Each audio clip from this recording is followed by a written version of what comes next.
about making our neighborhoods stronger, safer. 25 cities in 25 days. It's about empowering each other, street by street.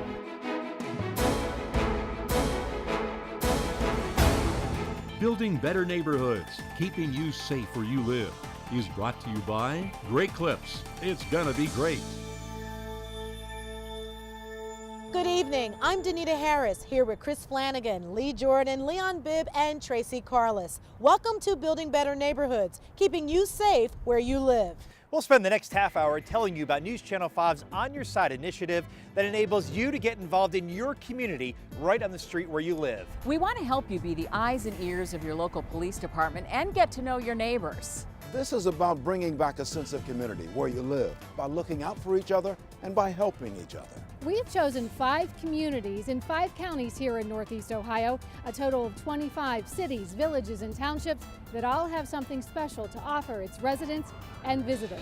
I will handle Lake County, and thanks to Eastlake, Mentor on the Lake, Madison, Paynesville, and Wickliffe for being on board with us. In Summit County, we've teamed up with Barberton, Macedonia, Stowe, Peninsula, and Copley. And wait until you see what our Lorain County cities have to offer: Elyria, Oberlin, Avon, LaGrange, and Columbia Township. And I'm proud to introduce you to Bay Village, Cleveland Heights, Maple Heights, Parma, and Chagrin Falls, all of Cuyahoga County. And I'll be in Medina County, showing you Brunswick, Wadsworth, Spencer, Lodi, and Montville Township.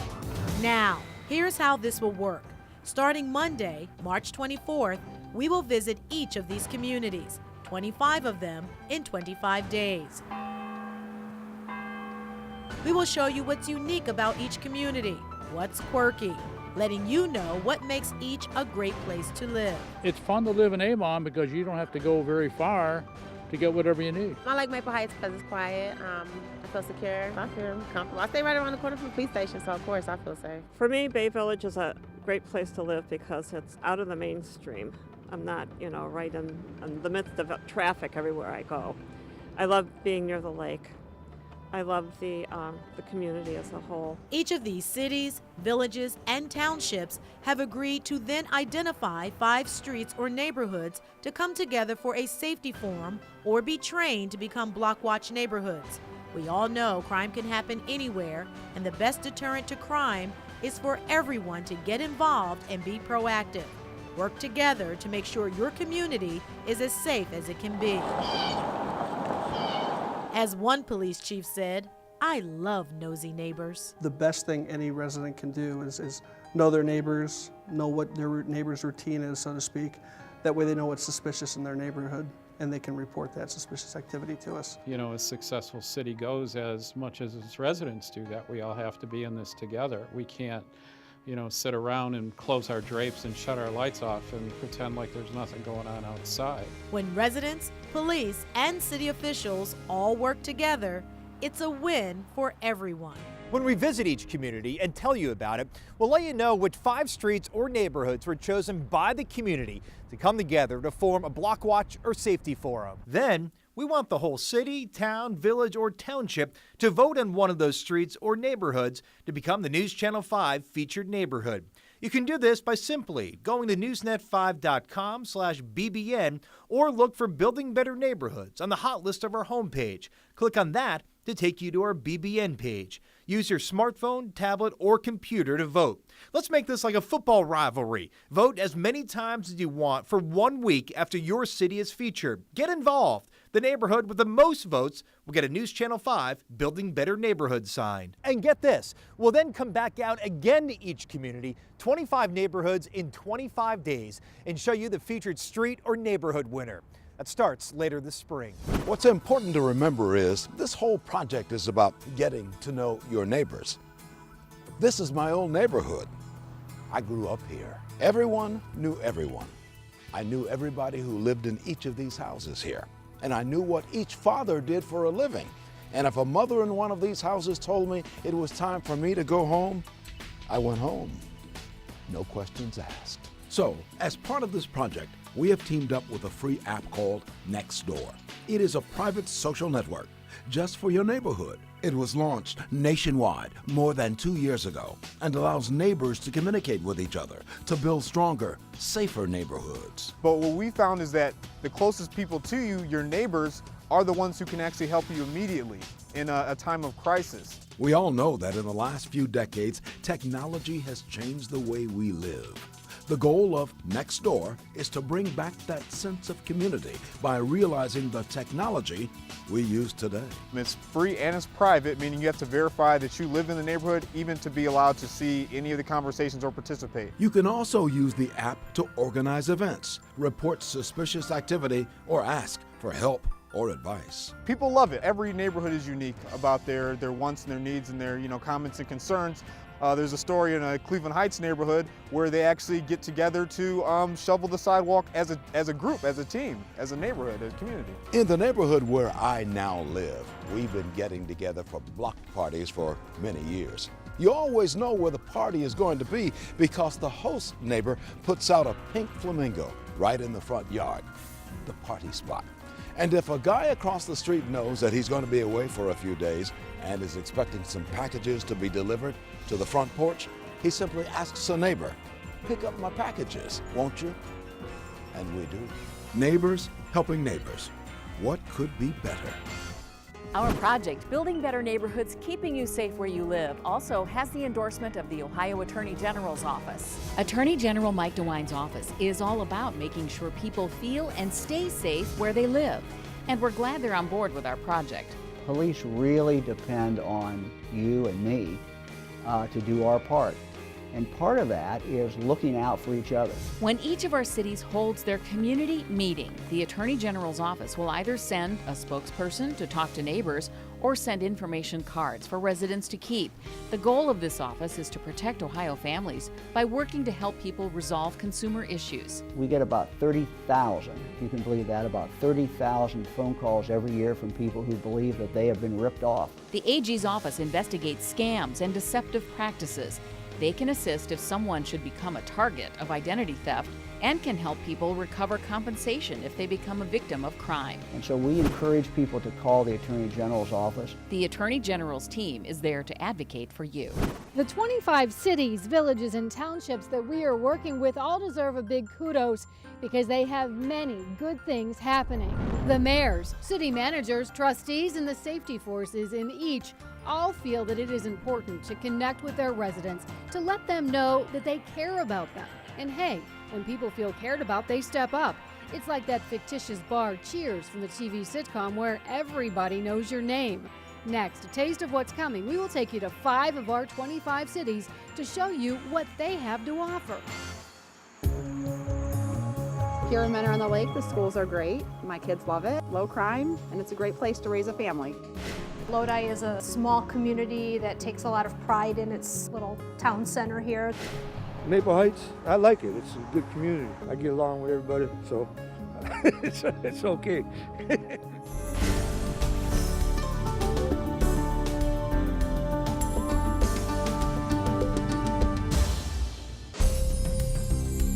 I'm Chris Flanagan in Peninsula, where more than 3 million people visit this tiny Summit County town each and every year. A town that has fewer than 600 residents. But for many of the people that live here, their families go back generations. Terry Lumber and Supply Company has been making the cut for generations. My family has been here since the days of the quarry in the late 1800s, early 1900s, so we've got a long history here. Take a step back in history as you step into this Peninsula landmark. They still use an old-fashioned cash register and believe in old-fashioned values. You come in, you buy a 2x4, here's your handwritten ticket. So we like to keep it that way. We keep it simple. It's part of the nostalgia of the business, and we always say we're old-fashioned, so we keep it that way. It doesn't get more old-fashioned than a ride on the Cuyahoga Valley Scenic Railroad. It attracts visitors from all over. And for those who prefer a different ride, like pedal power, Peninsula is known globally for its cycling. We get people from all over the country and all over the world. We have a map in the store of dots of where people have been here from the world. So it's neat to see. It's not just cyclists. The village is becoming renowned for its artists. 2 National Arts Guide books recently named Peninsula as a Best Art Community. It really has, and we're just so fortunate to have such a variety of amazing artists here. Speaking of amazing, Peninsula is amazingly beautiful, nestled in the center of the Cuyahoga Valley National Park. With its scenic downtown, more than 20 places in Peninsula are listed on the National Register of Historic Places, a place that some never want to leave. It's a neat thing. I mean, you could go live anywhere you wanted to, but you stay put in Little Peninsula. That's 600 people, and so it's a neat thing. Ride a bike, power walk through the park, or take in the beautiful view of the Grand River. The city of Painesville has something for everyone to enjoy. It's one of the fastest growing areas in Lake County and takes great pride in being the county seat. It's the home of industrial leaders like Avery Dennison, but still has a small town feel.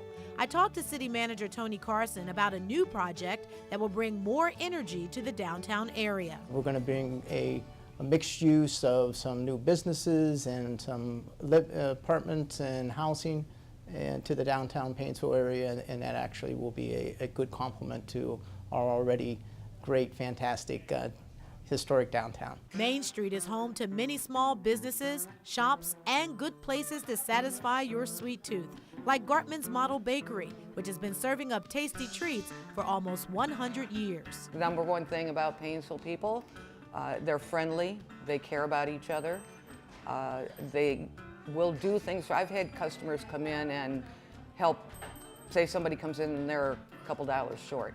The next customer will say, I'll do that for them. Across the street at the Grand Designs Floral Company, Painesville resident Chris White has lived in the community for over 50 years. I love Painesville because it is very small town. I know everybody, a lot of people who come in the flower shop, I do know them because I've been here so long.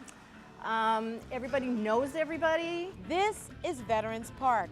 It's located right in the center of downtown Painesville. It's been here since 1800 and serves as the backdrop for several special events throughout the year. Travel down Menor Avenue and you'll discover that Painesville is home to Lake Erie College, Riders Inn, a bed and breakfast that's operated since 1812 and was a stop on the Underground Railroad. And the city's namesake, General Edward Payne, stands tall watching over all. The homes have character, charm, and unique architecture. With several neighborhood watches in place and a visible police presence, Painesville residents feel safe. Police Chief Troy Hager says that's the goal. When we started getting the officers out of their car, doing more business checks, more checks with talking to the residents, we've had, I believe it's a 200% increase on our officers' contact with our Painesville residents. In Lorain County, one of our 5 featured cities is Elyria. Beautiful parks, historic architecture, all surrounding Ely Square at the heart of the city. Mayor Holly Brindis says people in Elyria have a deep appreciation for its roots. There's so much history here. You can see behind me our historic City Hall, built in the early 1800s. It's actually the oldest city hall in the state of Ohio, still on its current foundation. Longtime residents of Elyria, like Jen Shibley, love the small town feel and the focus on family. My favorite thing as a parent and someone who's actively involved in the Parks and Recs are both the schools and the recreation system. It's fantastic. There's a new state-of-the-art high school here. Residents cite the schools as a big draw. And they hope to keep young people here because Elyria is also a place for business, whether it's a local diner like Donna's or the Rigid Tool Company with a worldwide reach. Even the Iron Man knows the best wrench comes from here. Since the Industrial Revolution, Elyria has been a source of new invention. We're the inventors of the rubber heel. We were the inventors of the first colored golf ball. The first U.S. patent on the sewing machine. Here's some innovation for you. An Elyria industrialist, Arthur Garford, saved your butt, literally, by inventing the padded bicycle seat in the late 1800s. He sold enough of them to build this estate, Hickories, now part of the Lorain County Historical Society. Today, homes on streets throughout Elyria are watched by neighbors, looking out for each other in an expansive block watch program that has reduced crime and brought neighbors together in this city of 55,000 people. It still has that hometown feel. It still has that, you know, where you can meet the mayor, where you can meet the police chief and work together, and that's, to me, is wonderful. That's what makes Elyria so great. We're proud of our history, but we're also proud of our future. We call ourselves the community of opportunity. Elyria really is filled with caring individuals. We've got individuals from every ethnicity, every culture, every background, and I'm proud to say we all take care of each other. Next, we make stops in Lodi and Chagrin Falls to show you what these communities have to offer. On a typical day, there may be 5 to 15 police officers, depending on the size of the community working. Well, that's 5 to 15 sets of eyes in an entire city looking out for suspicious activity. If you have one active community that's looking out for suspicious activity and watching out for their fellow neighbor, you could turn those 15 sets of eyes literally into hundreds of sets of eyes in any development. Nosy neighbors are sometimes the best ally for a police department because they're the ones that call and say, hey, something's not right here. I know what the normal activities are at that residence, and this is not normal. So nosy neighbors are a good thing.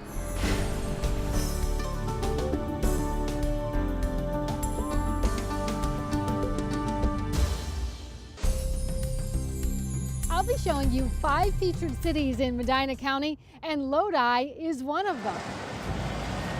Mention Lodi in Medina County, and for many people, this is what comes to mind: the Lodi outlets. But drive a couple of miles down the road and it's a trip back in time. A quaint village square, a gazebo, Main Street. We're probably the only village in Medina County where everything you need is right here in town. Small businesses that were once the backbone of cities and towns across the country still line the street in the heart of Lodi. Businesses like Emily's Barbershop. There's a lot of little like mom and pop businesses around, a little hardware store on the corner. That's nice that it's not a big box store. Little restaurants and things. There are businesses here that have stood the test of time. Lodi was the first settlement in Medina County, and Lodi Lumber has been here almost as long. Jim Rice is the 4th generation to run Lodi Lumber. His great-grandfather started the business back in 1889. Born and raised here, Jim has deep affection for this community. It's a small town atmosphere. I mean, there's still a lot of people who really care. There are roughly 3,000 people who call Lodi home. It just has that very homey feel to it. You can find Police Chief Keith Keogh behind the wheel of a cruiser patrolling the streets, a department taking steps to build better neighborhoods. For families, this is a good community to bring up families. We're close to, you know, you've got Medina to the north, you got Worcester to the south. If you want to go to Akron or Cleveland, you know, we have the interstate system. The train bridges, water towers, shops on Main Street. Pictures of a small town where time seems to have stood still and charm still exists. When the founders of Chagrin Falls established this village in 1833, it was the falling waters of the Chagrin River which brought them here, a jewel in this community. Right around the corner, however, is the Theater District. It too is a jewel in Chagrin Falls. The Theater District is nestled on River Street, within earshot of the running waters of the Chagrin. The Chagrin Valley Little Theater is a neighborhood centerpiece. The theater has been in this location since 1948. Board of Directors President Tom Neff is aware theatrical productions here positively affect the entire Chagrin Falls village. The Theater District, a walking district where you can walk down here and have a dinner if you like, and then go to a very competent stage play. Within a few yards is a second playhouse, the River Street Theater. Here, Sue Beatty recently starred in a stage play. She and the production staff understand live theaters in Chagrin Falls help village residents tie in emotionally to the concept of community. They tack on to their day and to their week and to their months and their year, helping out at the theater and volunteering in all sorts of different ways. All of that makes for neighborhood. Yes, it does. Community. Yes. Once you get in to Chagrin Falls, it's hard to get out. It is. What you were telling That's me. what I was saying. Chagrin Falls, a quaint community of several neighborhoods, each with its own character and history, striving to be even better. That is a look at 5 of the cities we are visiting, each unique and a great place to live. Building better neighborhoods, keeping you safe where you live, continues in just minutes. Worcester is a very friendly community, and we have a lot of things for families here in our city. It's beautiful, it's quaint, it's very arty, which I love that.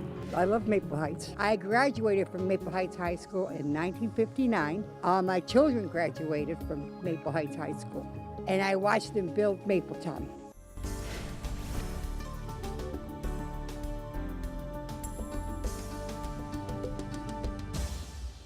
Over the next few months, look for News Channel 5 to be in your community. We may even be on the very street where you live. 25 communities in 25 days, 25 neighborhoods in 25 days. News Channel 5 is on your side, helping you connect to your city, your safety forces, and your neighbors. We're building better neighborhoods, keeping you safe where you live. Thanks for watching. Here again is the list of cities that one of us will be visiting. Maybe we'll see you there.